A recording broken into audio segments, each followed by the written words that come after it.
Mais uma vez, paz seja convosco. Amém. Que o Senhor possa nos iluminar, o Senhor possa nos dar graça, o Senhor possa nesta manhã falar conosco, nos dando luz, que Ele possa não fazer o que o nosso coração deseja, porque o nosso coração é extremamente enganoso e nós achamos que estamos fazendo o que é bom e não é bom.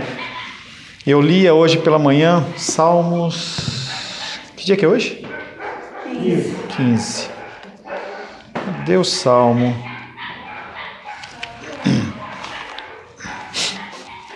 Eu li um Salmo hoje pela manhã.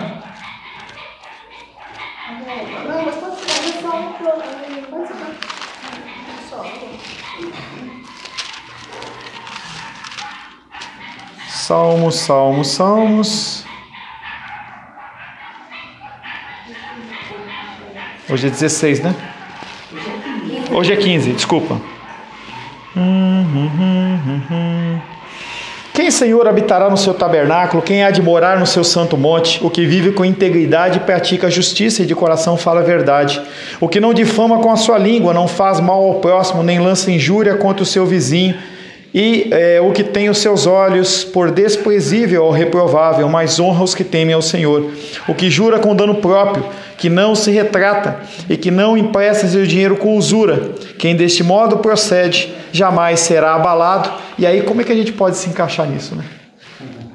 Como é difícil a gente pensar que em outro salmo, eu estava procurando, eu estou me perdi num salmo aqui que eu queria ler. Era esse, mas era um outro também, em que fala sobre que o Senhor ele procura sobre toda a terra e não encontra ninguém com coração bom. Na verdade, nossos corações eles são impuros, são pecadores e nós agimos segundo o nosso desejo. Por isso que nós precisamos do Senhor e precisamos do Senhor de uma maneira desesperada. Quando o salmista fala que, assim como a corça anseia por águas, ele está falando sobre algo realmente de limite, de necessidade, algo que se precisa desesperadamente, é o que nós precisamos. Por isso que nesse primeiro período nós estamos falando sobre Deus, sobre a figura de Cristo, que Ele é tudo. Falamos na semana retrasada que Cristo ele é tudo na religião dos crentes verdadeiros. Não há nenhuma coisa mais importante do que Jesus Cristo. E na semana passada nós falamos que foi a Cristo que Deus deu um povo que lhe redundará em glória. Deus ele escolheu de uma maneira especial a minha vida e a sua vida e entregou nas mãos do Senhor, ao qual ele diz que de maneira nenhuma ele lança fora. Não há nada que você venha fazer, mesmo com o seu coração, mesmo com o meu coração agindo, o Senhor ele não nos lança fora. É acerca de Cristo que o Espírito de Deus testifica. Nós falamos na semana passada que Deus ele envia Jesus e Jesus glorifica o Pai. Mas quando o Espírito Santo vem, ele vem para glorificar a figura do Filho. Falamos também que Cristo ele é tudo na justificação e nós explicamos um pouco sobre justificação na semana passada. Nós não vamos retomar. E nós falamos que demos exemplos inclusive das viúvas que estavam sem óleo. As vestimentas de Jesus Cristo são aquelas únicas capazes de cobrir as nossas vergonhas. O nome de Jesus é o único pelo qual obteremos entrada pelos portões da glória eterna. Em nosso próprio nome estaremos perdidos. E é muito mais uma ilustração simbólica, porque não vai ter isso de você bater lá na porta. No dia do juízo do Senhor, ele vai juntar todo mundo e ele vai falar as pessoas que são salvas e as que não são salvas. Não vai haver uma porta em que você vai bater, porque você já entrou por essa porta. E a porta chama-se Jesus Cristo. Não há como você apresentar qualquer outro documento, qualquer outra forma para você entrar. E aí as viúvas com óleo são um exemplo bem legal, em que não são viúvas, as noivas com óleos. As virgens, obrigado, eu coloquei viúvas, não sei porquê. As virgens sem óleo. E elas estavam ali, encontram aquele grupo que estava esperando o seu noivo, quer dizer que elas estavam em oração, elas estavam buscando, elas estavam lendo, estavam se consagrando. E aí chegam aquelas mulheres de uma hora para outra querendo entrar, e elas falam, não, precisa de azeite. Empresta um pouco do seu azeite. E aí elas falam, não, se eu emprestar para você, vai acabar o meu e acabar o seu, é melhor que você vá comprar. E aí simboliza as pessoas que querem, no último momento, resolver alguma coisa. Eu ouvia com tristeza o relato da Edilene, do falecimento de uma pessoa lá do projeto, uma pessoa drogada, em que mesmo que a pessoa aceita Cristo, parece que a pessoa vai no último momento. E aí eu falei alguma coisa a respeito disso um tempo atrás, em que esses tipos de conversão são bem questionáveis. Porque são conversões que podem sim ser verdadeiras. Nós temos o exemplo do malfeitor da cruz, em que ele não fez nada, a não ser ali pedir para o Senhor ter misericórdia, e ele foi salvo. Mas essas conversões, elas são questionáveis, como todas as outras. Mas essas, elas não dão fruto. Você não sabe se a pessoa realmente se arrependeu, se ela mudou ou não. É o mesmo caso da pessoa que tira a sua própria vida, no caso de um suicídio. Tá? Então essas pessoas, como todas as outras, têm que tomar muito cuidado. Nós temos toda uma vida para nós demonstrarmos a nossa confiança e o nosso arrependimento no Senhor. Aquelas virgens, elas ficaram de fora. Essa questão, eu acho que talvez nem deveria falar essa questão, mas questão do suicídio, porque duas amigas que eu considero muito, há um tempo atrás, numa conversa com elas, individual, com cada uma, e a gente tocando nesse assunto de suicídio, porque do jeito que a igreja está hoje, sei lá, então assim, a gente está muito individualista, muito egoísta, a própria igreja vivendo para si, e às vezes a pessoa está passando na luta e a gente não sabe, a igreja não sabe, e ela quer socorro e não, né? Então, assim, essas duas minhas amigas, elas, que pra mim eu aceitava essa questão, essa ideia que todo mundo tem, que quem se suicida vai pro inferno.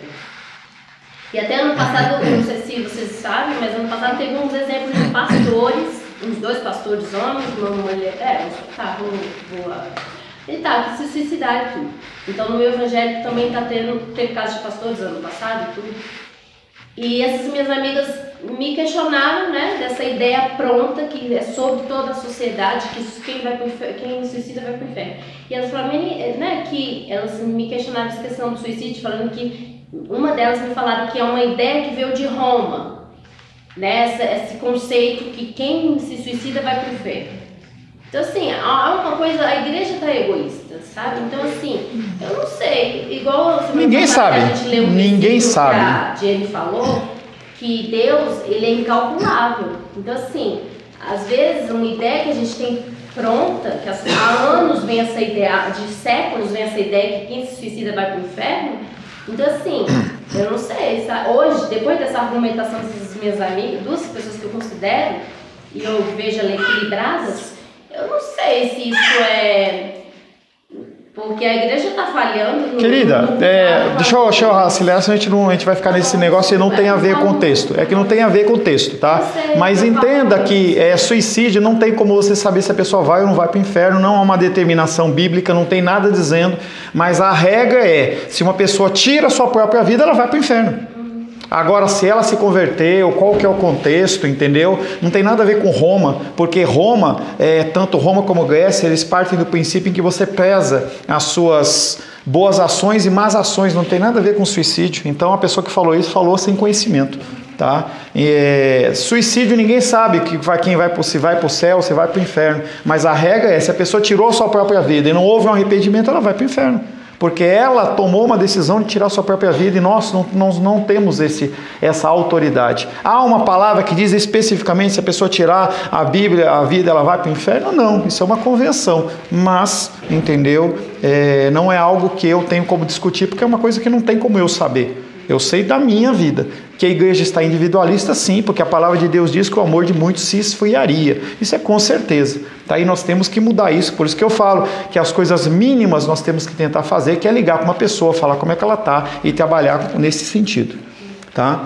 Falamos também na semana passada que Cristo não é só tudo quanto a justificação do cristão verdadeiro, mas ele também é na sua santificação, e nós começamos a dizer sobre santificação, que apesar de ser uma obra total e completa do Espírito Santo, se a pessoa não se converteu, não tem como ela se santificar, não há esta possibilidade. Lemos textos como João 15:5, dizendo que nós somos os ramos que estão ligados na videira verdadeira. Lemos Colossenses 2, versos 6 e 7, dizendo que nós temos que andar em fé no Senhor.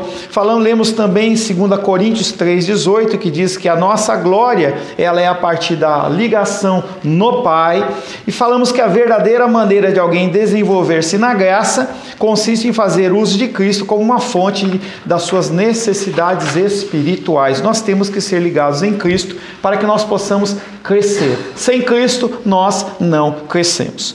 Começando o tema de hoje, dentro ainda de Cristo é tudo. Cristo não somente é tudo na santificação, na justificação, mas também no nosso presente consolo. Não é um ser simplesmente que age no nosso passado ou no nosso futuro, mas ele também age no nosso presente. O nosso Deus, o nosso Cristo, ele está ao nosso lado, ele age no nosso presente. Tá? No nosso presente. Uma alma salva tem de passar por muitas aflições e tristezas. Por que nós temos que passar por tristezas e aflições? Porque as Escrituras dizem que no mundo nós teremos aflições. Tudo que se é falado nas Escrituras para aquele que é um cristão verdadeiro, ele entende que isso é uma verdade e que isso vai acontecer. A palavra de Deus não fala, tome o seu algodão doce e me siga, e sim, tome a sua cruz. Nós temos que entender que a nossa luta é uma luta de dificuldades. Nós temos reveses, nós temos vitórias, mas há dificuldades.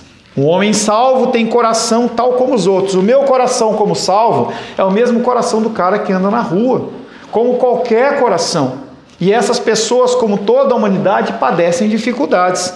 Nós sofremos aflições, sofremos tristezas, mas o nosso coração, além disso, ele acaba sendo mais sensível. Porque nós temos o Espírito Santo dentro de nós, e por ter o Espírito Santo dentro de nós, nós somos sensíveis a situações que muitas vezes as pessoas elas estão amortecidas. Você, como um cristão, tem que ter uma coisa que chama-se benignidade, bondade. O que é benignidade, o que é bondade? Eu já falei com vocês e repito. Benignidade é você se compadecer de uma situação. Você vê uma situação, como a gente viu o caso das crianças lá na Tailândia, você se compadece. Esse compadecer é um fruto do Espírito. Não é simplesmente uma pena, você se compadece realmente. E a bondade é alguma ação. Nós não temos como pegar um avião e ir lá, e nem que nós fôssemos lá, nós poderíamos fazer alguma coisa. Mas nós podemos fazer o quê? Orar. Então você tem a benignidade e você tem a bondade, que é o amor em ação. O nosso coração ele é mais sensível que os outros por causa do Espírito Santo que há nele. Ele tem a sua dose de solidão, de desapontamentos. Existe um mundo a resistir, um lugar que lhe convém preencher na vida de modo inculpável, enquanto as pessoas que não têm Cristo, eles descem como numa boia num rio. O mundo leva e eles vão indo. Se o mundo tende para o homossexualismo, todo mundo é homossexual. Se o mundo fala que o homossexualismo não é certo e todo mundo tem que ser hétero, você vai. Mas não há uma convicção por parte do Espírito. O mundo ele anda dessa maneira. Ele anda conforme o mundo está querendo. E nós não podemos andar dessa maneira. Nós temos que ser confrontados dia após dia através da palavra. É a palavra que nos faz resistir. Esse mundo está aí para que nós possamos resistir. Parentes não convertidos aos quais nós temos que suportar com paciência. Pessoas que não se convertem, nós temos que continuar suportando com paciência. Porque a partir do momento em que nós rompemos isso com violência, com agressão, com ira, o que nós estamos achando é que tudo que acontece em nós é por nosso conta. Por nosso esforço, pelo nosso agir. Os nossos entes queridos que não conhecem a Cristo, eles merecem paciência. Pastor, não aguento mais. Quem é você para não aguentar mais? E aí aquela parábola em que aparece o credor incompassivo, em que um é perdoado em 10.000 denários, o outro em 10.000 talentos, o outro 100 denários. E aí há uma divergência de valores incalculável, que é exatamente a nossa salvação. Qual é o motivo de nós perdermos a paciência com um ente querido que ainda não conhece o Senhor? Nós temos que suportar com paciência os nossos parentes não convertidos. Perseguições existirão e nós temos que suportá-las. E haverá uma morte a ser experimentada, a menos que Cristo volte nós vamos morrer. Uns antes, outros depois. E quando a morte vem, é bem complicado. Eu já falei, volto a dizer, eu nunca tive um ente querido próximo, assim, de primeiro grau, assim, que já faleceu. Então, os meus tios existem vivos, meus pais estão vivos, minha irmã está viva, pessoas que são próximas, mas eu creio que deva ser uma dor horrível. Você perder um ente querido como essa, mesmo assim, nós temos que saber suportar essas dores. Mas quem é suficiente para viver neste quadro? Como viver neste contexto sem se deixar ser levado? O que é capaz de capacitar um crente a suportar tudo isso e muito mais? Nós oramos pela igreja perseguida, mas nós não temos a mínima noção do que acontece realmente no campo. Não temos a noção do que eles comem, do que é o vestuário, o transporte, todas essas coisas que para nós não são básicas, nós não temos noção. Por isso que eu exorto vocês, domingo após domingo, a vocês trazerem mantimento para nós ajudarmos as pessoas. E você continua não trazendo alimento. Você continua achando que não tem problema, que não precisa. As pessoas, elas padecem coisas que você não tem a mínima noção. Se você acordar cedo e você passar num CEAGESP, por exemplo, você vai ver pessoas catando lixo para comer. Enquanto você vai na padaria, eu vou na padaria e nós compramos o pãozinho quentinho. A gente pode até, esse pãozinho é muito pretinho, eu não quero. Esse é muito branquinho. Essas pessoas, elas não têm opção. Num campo missionário, em países em que não há o básico do básico do básico, as pessoas padecem. Países como a Venezuela, até outro dia atrás, não sei como está lá, eles não tinham papel higiênico para usar. Em que a pessoa não tinha papel higiênico. E nós temos que entender como que nós podemos, o que é capaz de capacitar um crente a suportar todas essas lutas. Filipenses 2:1. Filipenses capítulo 2, verso 1.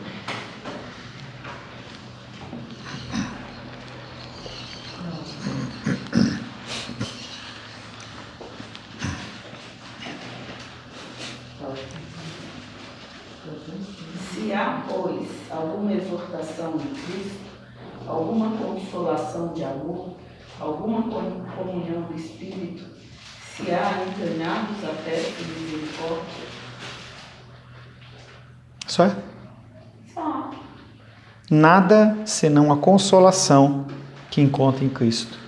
A única coisa que pode nos fazer suportar estas lutas e outras é a consolação em Jesus Cristo. Não há outra situação. Jesus, na verdade, é o nosso irmão nascido na adversidade. Ele nasceu para padecer. Ele nasceu para sofrer em meu lugar e em seu lugar. Ele é o amigo que permanece mais achegado que o irmão. E somente Ele é capaz de realmente consolar o seu povo. Eu não sou capaz de consolar você. Não há nenhum ser humano que possa vir a consolar você. Pode ser uma consolação superficial, mas aquele que está sempre conosco é a figura de Cristo. Ele não nos abandona. Ele demonstra simpatia para conosco em nossas debilidades, porque Ele mesmo se viu cercado de fraquezas. Aquelas coisas simples que as pessoas elas têm dificuldade de entender em você, Cristo entende. Aquelas pessoas que julgam você, Cristo, Ele entende. Hebreus 4:15.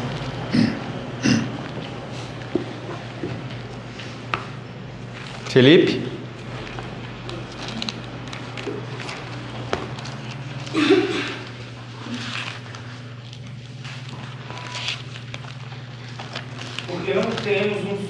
Porque não temos um sacerdote que não possa compadecer-se das nossas fraquezas. Antes foi Ele tentado em todas as coisas, a nossa semelhança, mas sem pecado.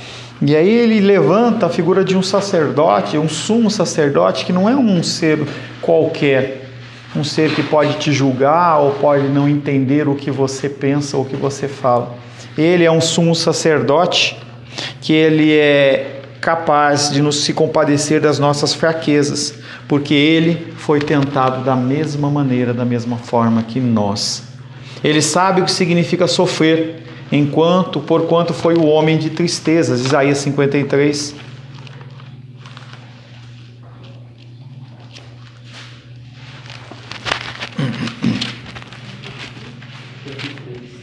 Isaías 53.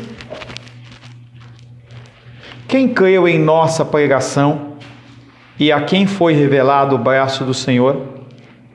Porque foi subindo como renovo perante ele, como raiz de uma terra seca. Não tinha aparência nem formosura. Por que ele não tinha aparência nem formosura? E porque ele sofreu. Nós estamos falando da paixão de Cristo. Nós estamos falando de sofrimento, tá? Era desprezado e o mais rejeitado entre os homens, homem de dores e sabe o que é padecer. Quando você olha e fala, eu sinto dores, ele sentiu mais dores que você. Quando você fala que você foi rejeitado, ele foi mais rejeitado que você. Quando nós pensamos em aconselhamento bíblico, a base é exatamente essa. Quem é você que se diz cristão e acha que merece algo que o próprio Cristo padeceu ou que não padeceu? Que você possa achar que porque você é cristão, você não pode passar por uma luta e uma dificuldade, sendo que ele, como seu mestre, e nós nos declaramos seus discípulos, e discípulo é aquele que faz o que o mestre faz. Passa porque ele passa. Certa feita, os discípulos falam assim, eu quero sentar um no teu lado, ou do teu outro lado. E ele fala assim, vocês conseguem padecer o que eu padeci? E eles falam, conseguimos. Então tá bom. Quer padecer? Então tá bom, vai ser concedido a você padecer. E quando a gente vê a vida dos profetas, a vida dos apóstolos, a gente vê que uns foram cortados ao meio, cerrados ao meio, enforcados, crucificados, outros foram jogados em óleo quente. Por quê? Eles falam, eu quero viver o que você viveu. Quando nós lemos os textos bíblicos, às vezes a gente pensa que é um romance. E a gente falando, eu quero isso. Eu quero aquilo. É lógico que a gente escolhe as coisas boas, né? Então, se você escolhe um dom, ou você escolhe algum tipo de ação, uma forma de ação de algum profeta ou de algum discípulo do Senhor, nós temos que entender para que isso venha a acontecer, há todo um quadro, há toda uma situação que caminha em volta disso para que isso possa ser uma verdade na minha vida e na sua vida. Fale, meu amor. Eu li um artigo, vou ser rápida, que o tema devocional, falando assim, discípulos e não fãs, né? Que a gente, quem quer ser realmente cristão, não deve viver numa zona de conforto, né? Porque a zona de conforto, zona de conforto não é só para uma suavidade para dizer que é frieza espiritual. Então, quem quer servir a Deus vai ter essa cota de sofrimento, né? E eu não lembro mais falando isso, de ser discípulo e não fã. Fã na questão dos milagres, que muitos se aproximam de Jesus por causa dos milagres. O texto fala isso. Quem não se encanta com alguém que vai resolver todos os seus problemas, que ressuscita mortos, faz milagres. Então, que Jesus, ele não quer pessoas que estão ao lado dele para admirar os seus poderes divinos, mas alguém que vai ser discípulo como ele, imitá-lo na questão do sofrimento também, que vai ter essa questão do sofrimento. E nesse devocional, ele deixou Hebreus 12:2, o olhar em Jesus, e Jesus suportou a cruz, né? Então, o nosso caminhar assim, o olhar em Jesus das lutas, mas não colocar o olhar nas circunstâncias que a gente está passando, nos ventos, como aquela questão de Jesus no barco e as tempestades, mas o olhar em Jesus, né? E sabendo que ele suportou a cruz, né? Esse contexto de fã é realmente bem uma realidade nos dias de hoje, em que as igrejas elas não querem um Cristo sofredor. Essa verdade era uma verdade na época de Jesus, em que as pessoas elas não queriam um Messias que fosse sofredor, mas um Messias que fosse um general que viesse restaurar. E isso não muda, porque o coração do ser humano não muda. O coração do homem continua querendo a alegria, querendo ainda aquele show, tanto que nós temos na televisão o show da fé. As pessoas elas querem realmente um show, mas o que a palavra de Deus diz não é isso. Nós temos que entender que o que o mundo fala é uma coisa, o que as escrituras falam é outra, e você tem que decidir o que você quer. Eu quero viver segundo as escrituras ou eu quero viver segundo o show do mundo. Você pode fazer uma coisa como fazer outra. Eu lembro que uma vez eu li um livro em que uma pessoa ela falava que na verdade são 3 grandes caminhos. É o caminho do mundo, o caminho da igreja e o caminho do Senhor. O caminho do Senhor, ele é estreito. Não é o caminho da igreja. A igreja ela está totalmente imaculada, totalmente bagunçada. E as pessoas elas vivem mudando de lugar, entendeu? Porque é um lugar que se satisfaz. Ah, hoje eu não quero Cristo, eu quero é fazer isso. Li uma postagem no Facebook, eu quero tanto voltar para a igreja, mas quando chega na hora de eu me arrumar, eu falo assim, eu não vou. Aí a outra escreveu assim, irmã nada, né? Eu também, E eu fico imaginando assim, o que a pessoa passa na cabeça dela.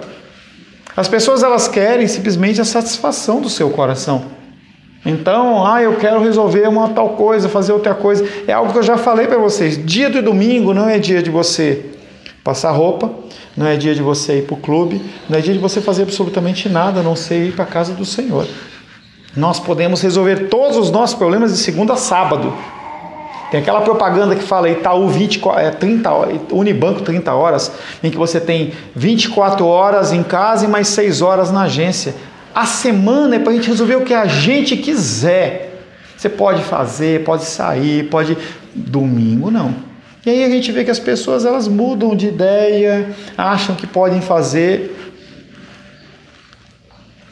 Ele sabe o que é ter o corpo dolorido, pois o seu corpo ele foi traspassado de dores. Salmos 22:14, Menísia, por gentileza. Salmos 22:14.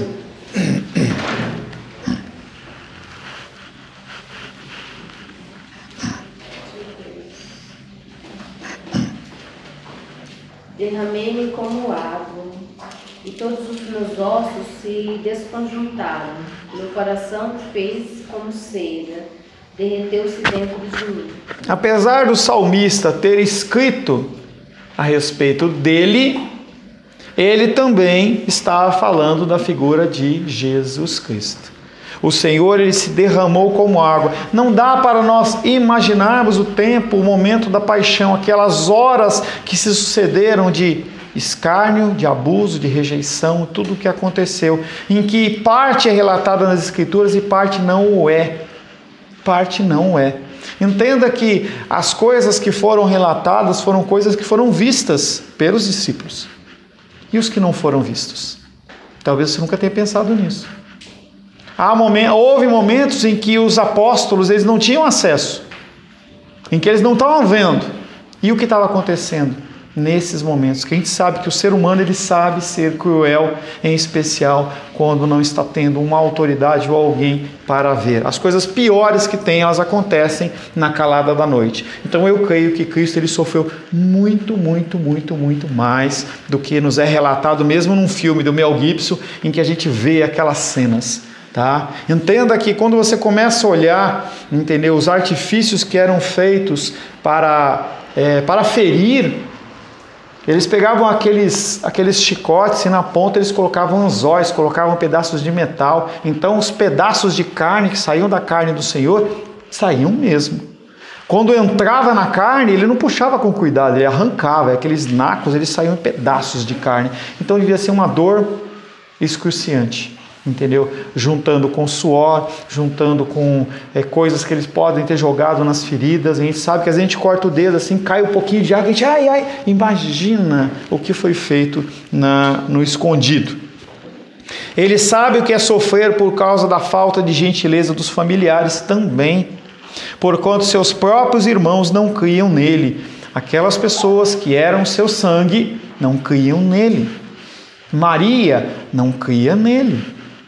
Os irmãos dele não criam nele, porque as coisas que Cristo vivia era sobrenatural, a menos aqueles que eram tocados pelo Senhor, mesmo aqueles que andavam com ele, não criam nele. Eu e você não cremos nele e continuamos não crendo. E como que nós podemos querer reivindicar algo desse tipo para nós? Você entende que às vezes a tua luta e a tua dificuldade junto a um ente querido e um familiar, ela é nada? Porque o Senhor ele passou por coisa muito maior. E se nós somos discípulos, nós temos que aprender a viver e conviver com essas situações. Pastor, você disse que Maria, a mãe dele, não cria. Nenhum ser humano crê, querida.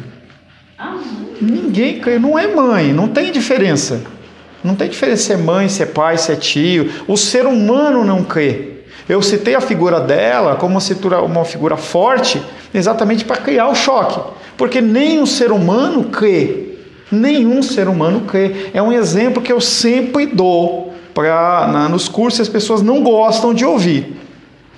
Se você cresce, se eu cresce, você acha que eu estaria falando para vocês ou estaria falando para o meu pai, que não conhece Cristo? Se você cresce realmente no que vai acontecer, no pós-morte, para o inferno, você acha que você estaria aqui ou você estaria fazendo mundos e fundos para, por exemplo, trazer sua mãe para Cristo, entendendo que tem a soberania de Deus e tudo mais? Então, em certa medida, nós não cremos. Nós lemos, nós sabemos que é verdade, mas nós na verdade não cremos, porque nós levamos a nossa vida de uma maneira tranquila. Quando eu falo de missionários, quando nós oramos por missionários, quando nós oramos por enfermos, que é exatamente o que a Menísia falou no começo, nosso coração é um coração frio. O nosso coração é um coração que se importa conosco. E com ela não era diferente. Certa situação, ela vai querer falar com Jesus Cristo, e Jesus Cristo dá uma resposta dura. Meus irmãos e minha mãe são aqueles que me ouvem. Porque eles estavam preocupados com o quê? Porque ele não estava comendo, não estava dormindo. A preocupação era com o ser humano, Jesus, e não com o trabalho, com a divindade dele, com o ser dele. Quando Pedro vai falar alguma coisa lá, quem sou? Ele fala, tu és o Cristo. Na sequência ele fala, Jesus, não vai lá para Jerusalém não, que você vai morrer.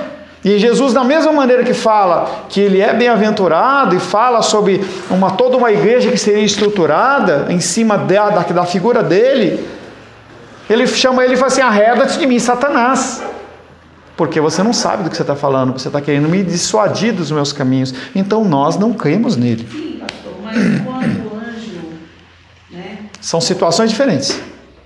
Eu estou falando de morte e ressurreição. Você está falando de uma aparição angelical em que naquele momento ela se rendeu. Não estou falando que a pessoa não crê 100%. Nós temos picos de crer, não crer, crer, não crer, crer, não crer. Naquele momento em que ela foi visitada pelo anjo Gabriel, ela foi encontrada como bem-aventurada. Mas por quê? Porque o próprio Deus colocou no coração dela aquela certeza, senão ela não ia ter. Nós entregues ao nosso coração, nós não cremos em nada. E aí no decorrer da vida ela foi perdendo aquela... Não, querida, ela creu num momento em que o Senhor deu para ela aquela porção de fé para ela crer naquele momento. Porque se ela falasse que não vai ser, não quero, como que ia ser isso? Altos e baixos. Um momento de incredulidade. E aí tem um versículo, acho que é em Efésios, que fala que nós somos salvos pela graça mediante a fé. Né? Uma fé que vem dele. Até a própria fé, a gente tem que pedir. Quando a gente está vindo muita dúvida, muita incredulidade, a gente não está conseguindo crer, tudo vem dele. Então a gente tem que pedir mais fé. Amém. Porque tem esses momentos. E essa fé só vem pelo ler e ouvir a palavra de Deus. Não há um cântaro, Deus não manda um cálice de fé e derrama sobre a sua cabeça. Não, nós temos que... mas não é assim. Nada é assim. Se fosse assim, a gente não ia dar valor nenhum. A gente só dá valor com a coisa que é difícil. Ele sabe o que é sofrer por causa da falta de gentileza dos seus familiares, porquanto seus próprios irmãos não criam nele. Cristo não era honrado em sua própria casa. Jesus sabe exatamente como consolar o seu povo afligido. Somente ele nunca falha. Os ricos ficam desapontados com seus tesouros. Os sábios ficam desapontados com seus livros. Os maridos com suas esposas, as esposas com seus maridos. Os pais com seus filhos. Pois todos acabam descobrindo para sua própria tristeza que há mais dores do que prazeres, que tudo quanto o homem faz é desapontamento, aborrecimento, tribulação, preocupação, inutilidade. Salomão ele expressa isso de uma maneira perfeita. O homem mais rico, o homem mais sábio, o homem que teve mais mulheres à sua disposição, no fim da sua vida, ele olha para a sua vida passada e ele fala, tudo é vaidade. Ou seja, não vale absolutamente nada. Claro que estava se referindo aos prazeres humanos. Um homem que podia fazer o que quisesse, ninguém contestava. Tinha toda a riqueza do mundo. Se ele quisesse ter 4 mulheres na noite, ele tinha 5, 10 mil. E as pessoas o obedeciam ou idolatravam. E ele olha para tudo isso e fala, isso não é nada, nada. É mais ou menos a minha vida e a sua vida quando nós queremos pegar um atalho e falar assim, olha, eu vou fazer uma coisa diferente, eu vou por tal lugar, eu vou fazer tal coisa, eu vou fazer tal coisa. A situação dentro da vida cristã ela é muito complicada porque nós achamos que nós temos opção e nós não temos opção. E quando nós achamos que nós temos opção e nós começamos a trilhar um caminho diferente do que aquele que o Senhor nos comissionou, é muito triste. Eu acompanho muitas pessoas desse jeito. Uma morte física, como a que a Edilene relatou, é algo realmente triste, porque a pessoa não tem mais uma opção. Não tem mais uma opção. Mas uma morte física que a pessoa não tem esperança do Senhor, é pior ainda. As pessoas elas vivem aí preocupadas com tantas coisas. A gente vê o Trump fazendo essa visita lá na Inglaterra tal, e as pessoas preocupadas, falando que ele é um bebezão, parece aquele bonequinho, te dá risada. Mas as pessoas estão preocupadas com outras coisas. Vi um vídeo essa semana sobre um negócio que está andando na internet, sobre como se enforcar. Os caras têm essas maluquices, né? Então colocou lá como você se enforcar, coloca uma menininha bonitinha tal, e mostra ela fazendo nó, tal, como fazer, fica em pé num banquinho, depois chuta o banquinho, fica pendurado. E aí uma moça, uma menina, eu vi um vídeo de uma menina que fez isso e filmando. E ela mostra, ela fala assim, que doideira. Uma menina da idade, sei lá, de uns 12, 13, 14 anos, aparentemente não tinha problemas, mas ela achou legal aquilo. E ela pôs a corda, mostrou tudo lá, ela filmou, né? Pôs a corda, fez um nó, tal, colocou o banquinho, um banquinho de plástico daqueles quadradinhos, apoiou, colocou no pescoço, tirava o pé assim para ver se conseguia segurar, se aguentava. Aí ela falou assim, dá, pegou e chutou o banco. Aí ela tentou sair, não conseguia. E começou desesperada, e você viu que a menina, eu comecei a ficar numa tensão, aquela menina começou a gritar, socorro, socorro, não é brincadeira, daqui a pouco a mãe ou a avó, parecia mais a avó, entendeu? Corre, pega aquela menina, levanta, a hora que ela senta no chão, ela estava de capuz, né, aqueles capuz, ela cobre a cabeça de vergonha. Quantas pessoas estão morrendo? Quantas pessoas? E o que acontece em situações de extrema preocupação, em que nós estamos caminhando por depressão, e aí as pessoas elas estão fazendo o quê? Se suicidando. Nós vivemos uma época em que não é o problema mais, não é a depressão, é o suicídio, em que as pessoas elas vão começar a tirar suas vidas. Infelizmente, você daqui a pouco vai poder compartilhar um caso de alguém que se suicidou perto de você. Porque a pessoa não tem o quê? Esperança. Qual é a esperança? Jesus Cristo. E essa palavra está na boca de quem? Imagina o que vai ser cobrado de nós no dia do juízo. Você saiba que quando essas coisas acontecerem, apesar da soberania de Deus, você vai sentir culpa porque você poderia ter falado.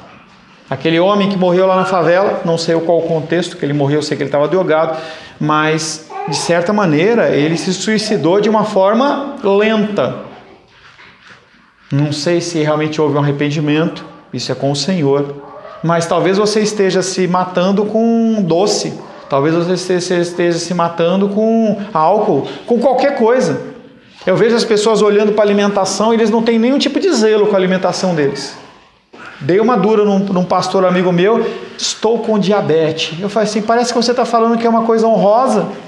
Foi obrigado a chegar nesse ponto para você começar a se... Não, agora eu vou me cuidar. As pessoas elas não têm valor à própria vida. Nós temos que nos exercitar. Nós temos que nos alimentar direito, é obrigação nossa. Nós temos que ter tempo de sono de qualidade. Nós temos que cuidar da nossa vida como um todo. Não, eu não me suicidei porque eu não peguei um revólver e meti o revólver na cabeça. Eu não me enforquei, mas você pode estar se matando com alimento e é a mesma coisa. Talvez você não conheça, vá estudar, vá procurar. Porque a gente vê os alimentos cada vez mais sendo bagunçados na sua concepção, na sua constituição, e você comer de qualquer jeito. Eu gosto, eu vou comer. A gente vê na negócio, eu vi lá na postagem, o chocolate ele é um bom amigo, porque ele não me questiona. Vai, come e morre. Porque a diabetes ela é real, ela mata. Perante o Senhor você vai falar o que para Ele? Nenhuma pessoa jamais ficou desapontada com Cristo. Por isso que nós temos que levar esta esperança às pessoas. Você não tem que contar do seu testemunho, da sua história. Isso não adianta nada.